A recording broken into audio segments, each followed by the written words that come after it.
Junun vodiysiga moyil ko'rarman jonizorimni. Tilarman bir yo'li buzmak buzilg'on ro'zg'orimni. Falak bedodidan garchi manim hoki g'ubor o'ldim. Tilarman topmag'aylar to'tiyolikka g'uborimni. Demang qaysori azm etding menga yo'q ixtiyor. Oxir qazo ilkiga bermishman inoni ixtiyorimni. Tugandi ashki gulgun endi qolmish zafaroni yuz. Falak zulmi badal qildi xazon birla bahorimni. Diyorim ahli birla yordin boshimga yuz mehnat. Ne tong boshim olib ketsam qo'yib yoru diyorimni. Yomon holimga bag'ri og'rig'ay har kimsa kim ko'rgay. Bag'ir pargolasidan qo'ng'a bulg'ong'on uzorimni. Hayotim bodasidan sargaronman asru ey soqiy. Qadahqa zahir qotil qo'y dog'i daf et xumorimni. Jahon tarkini qilmay chunki tinmoq mumkin ermasdur. Navoiy qil meni ozod o'rtab yo'q borimni. Bu g'azal Navoiyning zamonidagi eng boy va eng yorqin tuyg'ularni ifodalaydi. Bu g'azalni boshida shoir Junun vodiysiga moyil ko'rarman jonizorimni deb boshlangan qatorda men o'z xayolingga, vodiyga, sevgiga moyil bo'lgan yuragimni kuchli saqlayman degan ma'noni aytadi. Bu qator shoirning sevgidan ko'ra qanday qadr-qimmat berganligini ko'rsatadi. Shoir o'zining hayollarini, o'zining jonini hamisha sevganlarini saqlashga tayyor bo'lganini anglatadi. Navoiyning she'rida paydo bo'lgan boshqa tuyg'u va ma'no ham ma'nolarni bir-biriga qo'shadi. Shoirning tilarman bir yo'li buzmak buzilg'on ro'zg'orimni deb yozgan qatori o'zining o'ziga xos ajoyib yaratuvchanlik xususiyatlarini bildiradi. Uning so'zlarini, ovozlarini to'g'ri tanlab qo'yish va tarqatish usullari, asarni o'ziga xos qilgan ayrim ro'zg'or va buzilg'on so'zlari o'zbek poeziyasining eng muhim xususiyatlaridan hisoblanadi. Navoiyning bu g'azali o'zining ajoyib ta'sirot, shoirat va yorqinlik bilan tarkib topgan. Bu g'azal orqali shoir o'z xayollarini, xayollardagi dunyoni va uning o'zining yorqinlik va tuyg'ularini aks ettirishga urinadi. Shoir o'z sevgisi va g'ayratini ifodalaydi va o'qituvchilarga uning shoirlik qobiliyatini va insonning eng yuksak tuyg'ularini his qilishga intiladi. Bu g'azalning boshqa ahamiyatli xususiyatlari va qatorlarda yashab kelgan takrorlanuvchi saflaridir.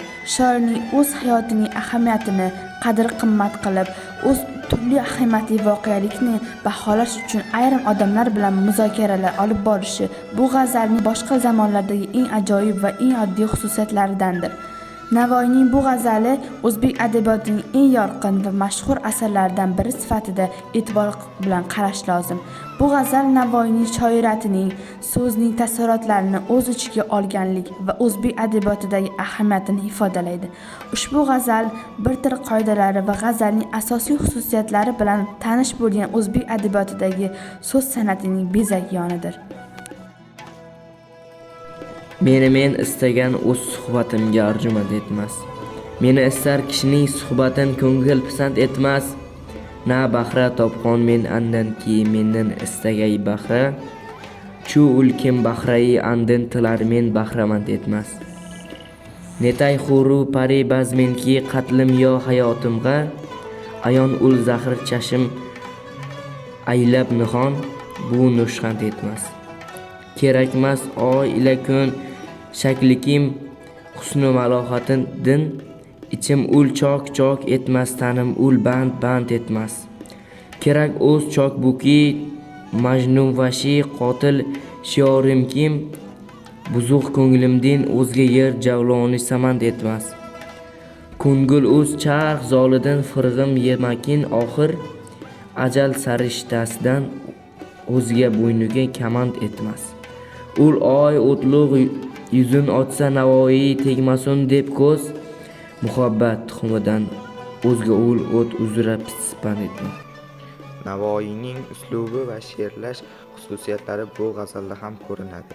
She'rdagi bosh qator meni men istagan o'z suhbatiga arjumand etmas deb boshlanadi. Bu esa meni kim istagan so'zlar bilan muntazam suhbat etishga izn bermaydi degan ma'noni anglatadi. Shoirning o'ziga xos bo'linishi, o'zining g'ayrati ifodalovchi so'zlar va so'z tanlash usullari bu g'azalda yoritilgan. Navoiyning she'riyatida tuyg'ularning ifodalanishi va o'zbek adabiyotining ustunligi ham hisobga olinadi.